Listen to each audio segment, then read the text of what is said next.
Hello guys, हम जा रहे हैं अपनी मम्मी को लेने। हमारी मम्मी आ गई।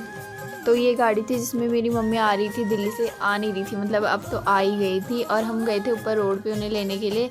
हमारे गांव में ना इसे मतलब इस जगह को जैसे हर जगह का नाम होता है ना, तो इसका नाम कमेट खा है। और वो क्यों है वो तो मुझे भी नहीं पता। फिर हम मम्मी से मिल गए थे, हमने मम्मी को प्रणाम प्रणाम किया। फिर हमने गाड़ी से सामान वामान उतरवाया और सामान को लेके हम चले गए थे फिर घर को। फिर घर पे आके पहले तो मुझे समझ में नहीं आ रहा था कि क्या खाना बनाऊँ। तुम्हें तो पता ही है खाने में मेरे को समझ में ही नहीं आता भाई, क्या बनाऊँ क्या नहीं। फिर मम्मी ने बोला कि चल झोई भात बनाते हैं, तो मैंने फटाफट से चूल्हे पे चावल चढ़ा दिए थे। और मम्मी ने बोला कि झोई मैं बनाऊंगी। ये मत बोलना कि अब मैंने मम्मी को आते ही काम पे लगवा दिया।